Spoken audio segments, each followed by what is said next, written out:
All right, good morning, everybody. Thank you all for showing up this morning to officially welcome back Kelly Krauskopf as President of Basketball Business Operations for the Indiana. What if the WNBA's establishment is secretly trying to destroy the one person who has the capacity to propel the league to new heights?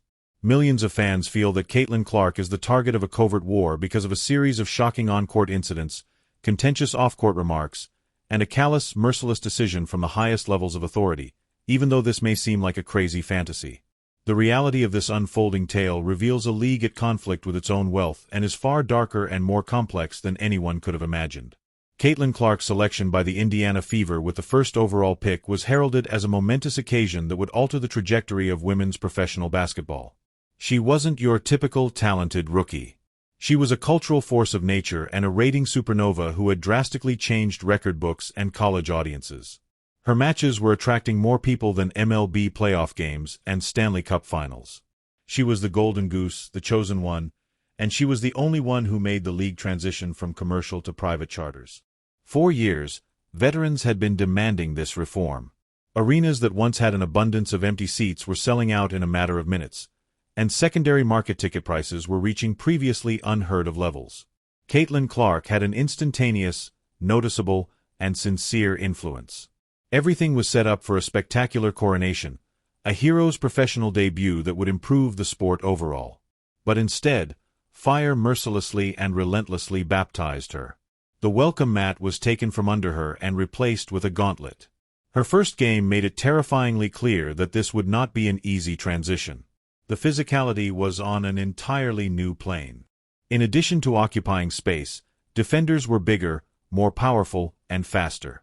They were sending a message with every bump, shove, and harsh screen. But this was not merely a strong, knowledgeable defense. It was quite personal. It was a targeted, vicious campaign that seemed to have been meticulously orchestrated to punish her, imprison her, and cause her to question her place in this league. And that unstated message was going to be delivered in the most obvious, unquestionable way possible, setting off a chain reaction of debate that would lift the curtain and expose the darkness. Mash the resentful underbelly of the league. The worst story was just getting started with the hits she was taking on the court. Everyone in the sports world realized something was severely, horribly wrong during a heated game against the Chicago Sky. While fighting for position, it wasn't a hard screen or a tough box out under the rim. A vicious blindside shoulder check that had no place in a basketball game was delivered by Kennedy Carter. Carter not only committed a foul but also assaulted Caitlin Clark. Clark fell violently to the ground after a cheap, cowardly, and blatant shot that was thrown far from the ball. As soon as the play went viral, a global outcry of dissent sprang out. This was not a welcome to the league moment. This message was sent with malicious intent and was a deliberate attempt to do harm. Carter's haughty refusal to answer any questions about the incident that followed further fueled the flames, along with her girlfriend Angel Reese's evident gleeful celebration on the sidelines. This one terrible incident, which came to symbolize everything that was wrong, exposed the deep-seated anger and hatred that many had suspected were simmering beneath the league's surface. The WNBA's pathetic initial response, a common foul that was only elevated to a flagrant one following harsh public criticism, told fans everything they needed to know. The league's biggest star would not be protected. Caitlin Clark was by herself. This conflict involves multiple players from a single squad. The entire league was affected by the phenomena.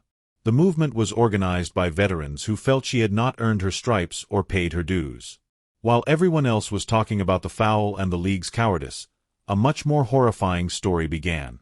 To emerge from a location no one wanted to believe, her own locker room. As the season progressed, a very alarming tendency became apparent that online detectives, retired players, and professional basketball analysts could not ignore. Caitlin Clark, arguably the best shooter in the world, would be wide open on the perimeter, hands up, and repeatedly call for the ball, but her teammates would ignore her. The tape was undeniable. Passes would be forced into players who were double covered in the paint while Clark stood alone, ensuring 3 points. The camaraderie among the Indiana Fever on the court was more than just odd.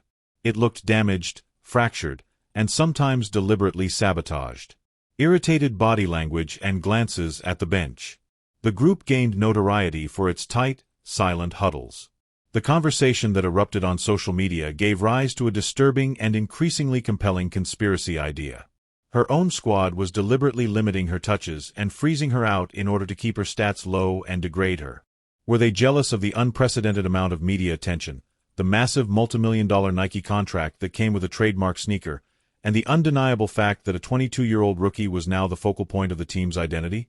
Despite seasoned standout Aaliyah Boston's enigmatic post-game comments, these doubts persisted. When reporters questioned her about the seeming lack of chemistry, her answers were often succinct, evasive, and full of corporate jargon, which suggested a deeper irritation she was unwilling to voice in public. The narrative was rapidly evolving from a simple tale of a novice struggling to adapt to the horrifying possibility of an internal uprising. In addition to her opponents, were the players who were supposed to be her allies also purposefully destroying her generational potential? This internal struggle created the perfect storm, a disorderly and distrusting environment. At the same time as the league's powerful old guard was preparing to give an even more direct, official, and damaging message, the animosity extended beyond the court. It was being amplified in the media by the league's most respected speakers. Veteran performers from both the past and the present might begin a clandestine but persistent attempt to downplay her significance and normalize the brutal treatment she was enduring. The most famous example was WNBA legend Diana Taurasi, who, even before she was recruited, coldly predicted Clark's imminent reality. A comment that, looking back, sounds less like an objective analysis and more like a threatening prognosis or even a threat. Other players and commentators dismissed the relentless brutality as standard operating procedure for any rookie, conveniently ignoring the apparent fact that no rookie in professional sports history has ever entered a league with this kind of bullseye on their back. The conversation inevitably became more convoluted and dishonest. Start talking about the very sensitive dynamics of a white player being well known in a league with a sizable black population. As many rightly pointed out, the media's relentless savior narrative unjustly and unwittingly destroyed the incredible legacies of the black women who had worked in relative anonymity for years to build the WNBA from the ground up. This created a perfect storm of professional jealousy, cultural conflict, and righteous fury. The new phenomenon, which signaled a significant shift in the financial and cultural landscape of sports, and the old guard, who believed their huge accomplishments were being mercilessly disregarded, engaged in an ideological war. The rising tide that draws all boats to them wasn't her. Everything they had worked so hard to establish was in danger of being destroyed by the tidal wave of hype that was her. The choice made at the highest level of the sport as a result of this simmering unspoken conflict that was about to become an official, undeniable policy would leave millions of spectators astonished, perplexed, and totally duped. The most damning proof that Caitlin Clark was being aggressively targeted by powerful institutional forces rather than a competitor athlete or a jealous teammate came from the committee entrusted with representing the United States of America abroad. In a decision that defied all rationales, financial, competitive, and otherwise, Caitlin Clark was left off of the USA Olympic team for the Paris Games.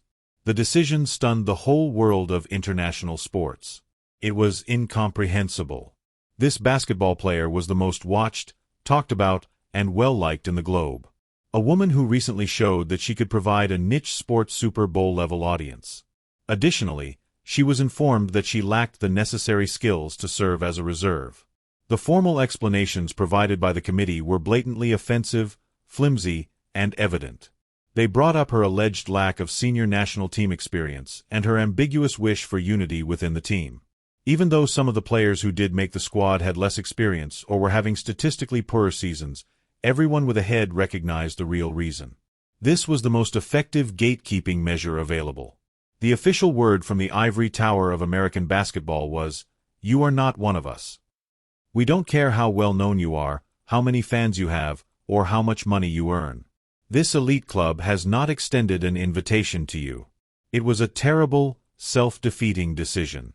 Because it was clearly driven by pride, politics, and personal feelings, it felt like an official declaration of war against the future of their own sport. As the Globe and the sports media went bananas, all eyes were on the front office of the Indiana Fever. Their franchise player, their golden goose, and the sole source of their newfound importance had just publicly humiliated them on a worldwide scale. All of their true allegiances would be revealed by their response.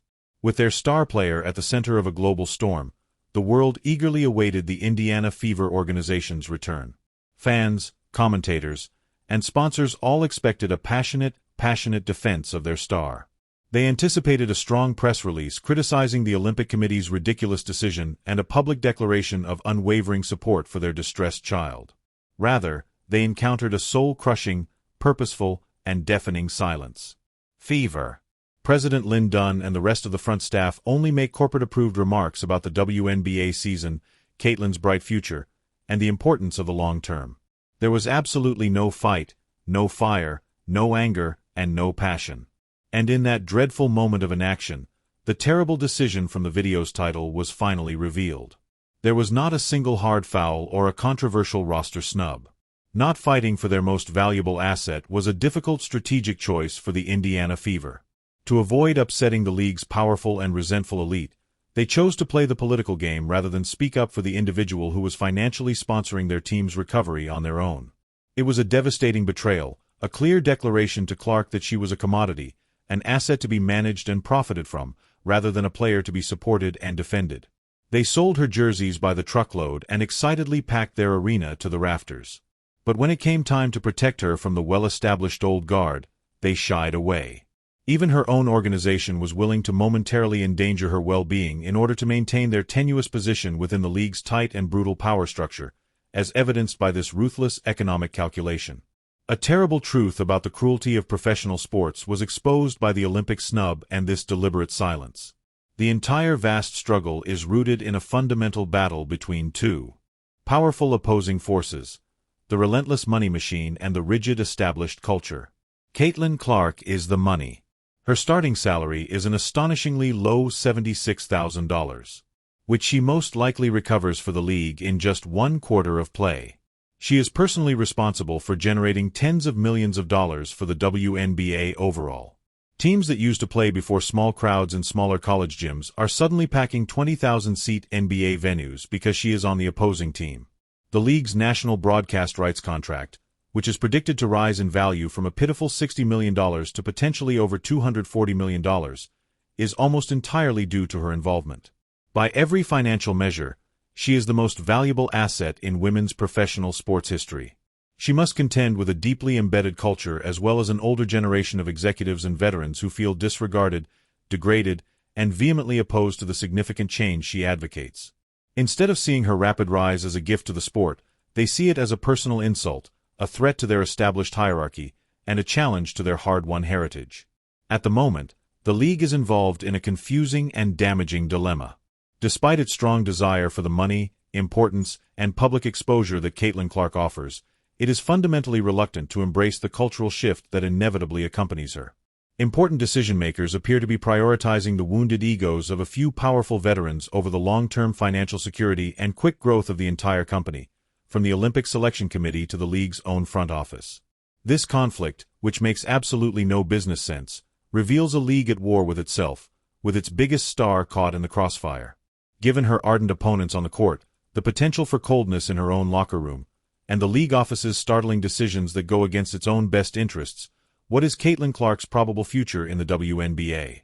Right now, one of the most thrilling, volatile, and high-stakes sagas in modern sports history is unfolding. Caitlin Clark is the WNBA's unquestionable savior as well as its biggest evident problem. She is a generational athlete with unicorn talent who has to deal with intense media scrutiny, a highly physical style of play on the court, and a broader sports discourse that often places her at the center of conflicting narratives. At this critical point in the league's history, there is no going back. Unprecedented growth, global recognition, and substantial financial expansion are all facilitated by this new age of celebrity visibility. The other path is one of tradition, established hierarchy, and resistance to rapid change. There won't be a single decision or plot element that dictates what happens next. It will rely on how the league, its players, and its fans resolve the tension between preserving what has been built over decades and embracing the momentum of a new era. A path that might turn off millions of new fans, squander a once-in-a-lifetime opportunity, and mishandle the greatest gift the sport has ever been given. The question that remains is terrifying. Is the WNBA elite so absorbed by its own tradition and vanity that it is willing to kill its own golden goose just to make a point? Or is this relentless, brutal, and seemingly never-ending trial by fire a carefully thought-out strategy to make her a legend so unquestionable, resilient, and unstoppable that she can no longer be ignored or ordered? The solution to that problem will impact not only Caitlin Clark's career but also the future of the WNBA as a whole. To ensure you don't miss anything, please leave a comment, subscribe, and turn on all alerts. After you click the video on the screen,